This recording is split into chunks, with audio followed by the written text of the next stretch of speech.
Halo, Assalamualaikum. Jadi kita udah nyampe di kosannya Indah. Hai Indah. Hai. Iya, lama banget. Iya tadi Gojek gue macet sih, naik Gojek soalnya. Oh alah, terus gimana dong? Tadi kamu sama siapa sih? Berarti sama Gojek? Iya sama Gojek. Lumayan sih tadi tuh dapat promo. Jadi tuh harusnya tuh kan 30.000. Terus aku naik Gojek jadi 20.000. Oh, Gojek tuh yang Indonesia? Kan yang dari Indonesia bukan awalnya? Iya, Gojek tuh yang dari Indonesia. Oh, siapa sih yang ini yang punya menteri ini? Siapa? Yang Nadiem awalnya? Makarim. Oh iya. Yang sekarang jadi menteri. Jadi apa dah? Pak Nadiem tuh? Oh, jadi Pak Nadiem itu Menteri Pendidikan, Kebudayaan, Riset, dan Teknologi Republik Indonesia. Oh iya, dulu tuh dia terkenal dari Gojek ya. Iya, tapi bagus sih. Itu aplikasi kayak ini enggak sih yang kayak pengganti ojek, tapi itu lebih lumayan canggih karena udah go digital gitu bukan? Iya, jadi Iya tuh kan? dia simple banget ya sekarang, mau GoBox ada, mau Gojek ada, mau pokoknya simple deh, mau mesen makanan juga ada. By the way, pesen makanan Gi Iya. Coba dari ya. GoFood. Kita pakai GoFood. Banyak banget.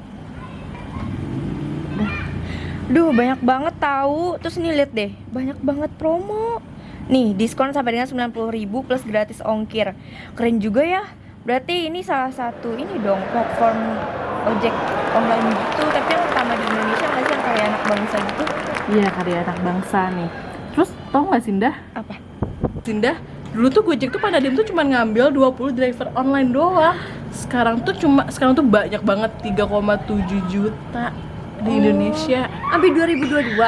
Iya, dari 20 ke 37 juta coba. Itu wah. Oh, berarti kayaknya nih ya, UMKM gitu-gitu tuh, GrabCar, GoRide gitu tuh berarti semuanya 3,7 juta. Iya. Berarti dari sektor perekonomian kebantu banget dong ya berarti. Banget. Lihat aja sekarang di mana-mana jaket hijau. Oh iya, benar sih. Benar. Gojek sih keren ya. Tapi kan Gojek tuh udah mendunia ya. Maksudnya udah global banget nih di Indonesia. Tapi dia di luar negeri ada nggak ya Gojek di luar negeri? Udah, aku tahu dia tuh udah ekspansi gitu, Bu. Oh. Nah, si Gojek ini tuh udah melebarkan sayapnya nih. Dia tuh ke 4 negara Asia Tenggara. Ada Singapura, Vietnam, Thailand, sama Filipina. Tapi nih ya, investasi atau investor itu sebenarnya cukup menjanjikan sih kalau kita naruh investasi di sana tuh, nih, karena mereka aja tuh menyiapkan total tuh ada 500 juta dolar USD. Sumpah, itu tuh keren banget sih. Dan itu tuh apalagi kalau mereka mempersiapkannya itu lebih luas lagi, ekspansinya lebih luas lagi ke seluruh negara di Asia Tenggara, itu pasti mereka dapat keuntungan gede banget. Nah, tahu nggak Anda? Kan Gojek tuh kan namanya di Indonesia tuh Gojek ya. Tapi dia kalau di Vietnam tuh namanya lain, namanya itu GoFit. Nah, alasan kenapa Pak Nadiem memilih nama GoFit karena kan Pak Nadiem tuh pengen brandnya itu tuh sangat melekat banget di negaranya. Nah, kan kalau Gojek tuh nggak mungkin melekat di negara Vietnam ya, karena nggak ada kata-kata Gojek di Vietnam. Kan kalau di Indonesia tuh kan ojek kan, dan jadi Gojek. Nah, kalau di Vietnam tuh namanya tuh jadi GoFit, karena kan Vietnya itu dari Vietnam. Nah, terus kenapa juga nih Pak Nadiem melakukan ekspansi di Vietnam? Itu karena di Vietnam itu populasi itu sangat besar.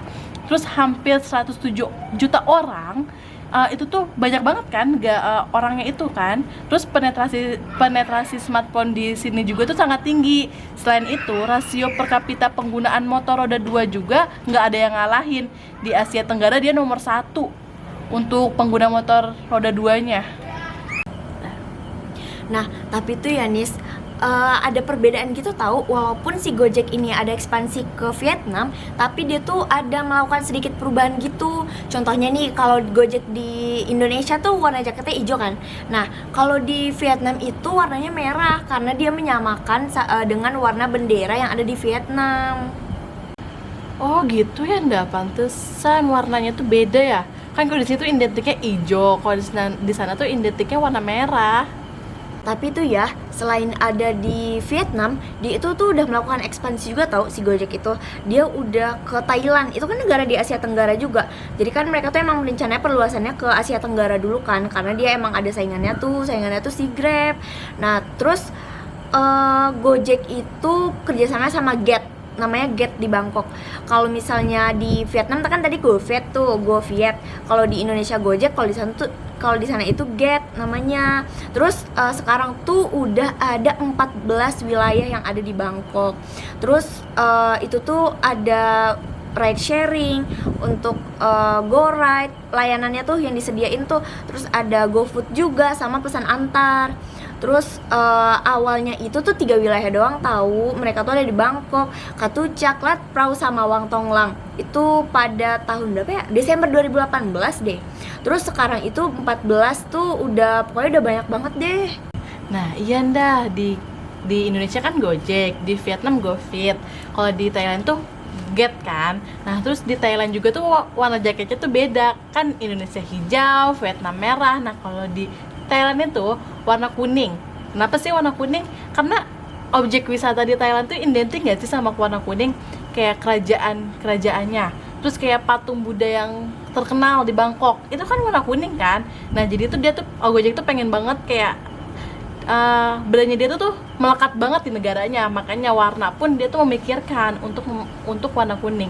Nah, selain itu tuh alasan kenapa Gojek masuk ke Thailand nggak beda jauh sih sama kayak di Vietnam. Karena kendaraan roda duanya itu banyak, nggak kayak di negara Singapura atau negara yang lain kan lebih dikit kan pemakai roda duanya. Nah, di Thailand tuh banyak juga sama kayak Indonesia yang ngendarain roda dua. Makanya Gojek tuh memilih negara Thailand juga.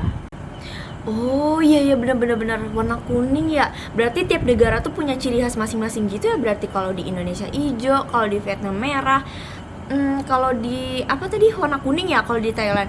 Terus sebenarnya nih ya yang pernah aku baca juga para UMKM di sana itu merasa terbantu banget tahu karena adanya layanan antar pesan makanan gitu. Keren banget sih Pak Nadim ini udah mereka melakukan ekspansinya dengan cara pendekatan itu dari lingkungan, terus dari objek wisata juga. Keren. Terus kamu tau gak nih, selain ekspansi si Gojek ini nih, Pak Nadim itu ternyata udah ekspansi juga tau ke Filipina.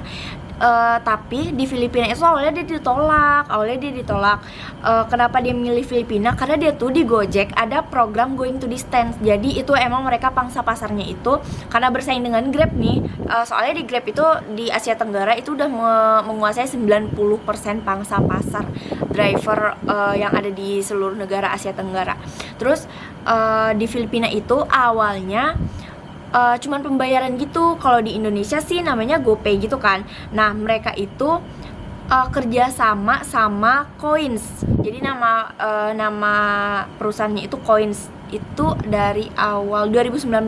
Terus ada Gojek si Gojek ini juga akuisisi nih vintage asal Filipina yang Coins tadi sebesar 72 juta dolar atau setara dengan ya 1 triliun lah kalau dirupiahin mah. Terus karena sekarang e-sport, game-game mobile itu udah berkembang banget, terus peminatnya juga banyak kan, apalagi semenjak pandemi. Gojek itu mengeluarkan fitur untuk top up. Ada di udah PUBG, terus ada buat Valorant juga, terus sama ML deh kalau nggak salah. Karena emang banyak peminat game di Filipina. Di Vietnam tuh setahu aku juga masih ongoing gitu deh. Ya kayak top up gitu. Itu kan pakai pembayaran digital gitu kan. Kerjasama juga tuh sama Coins karena dipermudah juga karena si Gojek ini udah kerjasama dengan Tencent Holdings. Itu yang megang suatu game gitu, perusahaan game gitu, PUBG Mobile gitu. Wah, berarti di sini tuh Gojek tuh bisa ngelihat masa depan, maksudnya bisa ngelihat peluang ya. Kan karena banyak yang main games, akhirnya dia nyiptain tuh fitur yang bisa buat top up kan. Nggak cuman fokus di fokus di Gojeknya atau fokus di GoFoodnya, tapi dia tuh nyari peluang yang lain nih biar si Gojek tuh makin besar, makin meluas. Nah, kan itu tadi tuh kita udah bahas di Thailand, di Vietnam sama di Filipina ya. Nah, tadi tuh aku baca kan, Gojek juga tuh pengen dia di Singapura. Tapi di Singapura tuh agak susah karena kan Singapura tuh rata-rata tuh masyarakatnya tuh sukanya jalan kaki kan, dibandingkan naik kendaraan gak kayak di Indonesia nih pada mager. ke kampus yang deket aja tuh pada naik Gojek kan. Nah tapi kalau di Singapura tuh lebih sukanya tuh lebih jalan kaki aja, kayak negara-negara yang di Jepang. Nah terus kan Singapura juga negaranya kan kecil banget kan. Terus di sana juga tuh udah ada Uber sama udah ada Grab. Dan biasanya tuh Uber atau Grab tuh lebih fokusnya tuh ke taksinya atau ke GoFood, atau ke kalau di Gojek tuh namanya GoFood, ke yang delivery foodnya itu. Nah biasa juga yang order taksi tuh ya orang-orang yang berkepentingan atau turis-turis yang pada pengen ke hotel lah. Cuman kalau untuk orang asli sana tuh ya itu lebih suka naik kendaraan umum atau enggak ya jalan kaki. Jadi Gojek agak susah masuk ke Singapura. Tapi tuh Pak Nadim tuh udah ngeberdiriin kantornya di Singapura, tapi belum berjalan. Jadi mungkin kapan lah bisa berjalan di Singapura. Nah jadi gitu dah, Gojek tuh masuk nggak salah masuk ya ke negara ini. Keren banget sih, pantes sih perekonomian sama UMKM itu jalan banget sih. Apalagi di negara-negara sana tuh yang ya notabene masih termasuk negara berkembang sih kayak negara kita. Tetap ada apa sih Bu namanya? Strategi ekspansi dari Gojek, keren. Apalagi tuh karya anak bangsa. Iya. Nah berarti kita tuh harus menggunain Gojek dah. Iya sih. Ya itu Udah. GoFoodnya ya? Udah GoFoodnya? Yaudah. Yaudah, dadah guys. Dadah guys. Kembali lagi di jurnal Anda. Nah jadi gitu dah, Gojek tuh masuk nggak salah masuk ya ke negara ini. Keren banget sih, pantes sih perekonomian sama UMKM itu jalan banget sih. Apalagi di negara-negara sana tuh yang ya notabene masih termasuk negara berkembang sih kayak negara kita. Tetap ada apa sih Bu namanya? Strategi ekspansi dari Gojek, keren. Apalagi tuh karya anak bangsa. Iya. Nah berarti kita tuh harus menggunain Gojek dah. Iya sih. Ya itu Udah. GoFoodnya ya? Udah GoFoodnya? Yaudah. Yaudah, dadah guys. Dadah guys. Kembali lagi di jurnal Anda.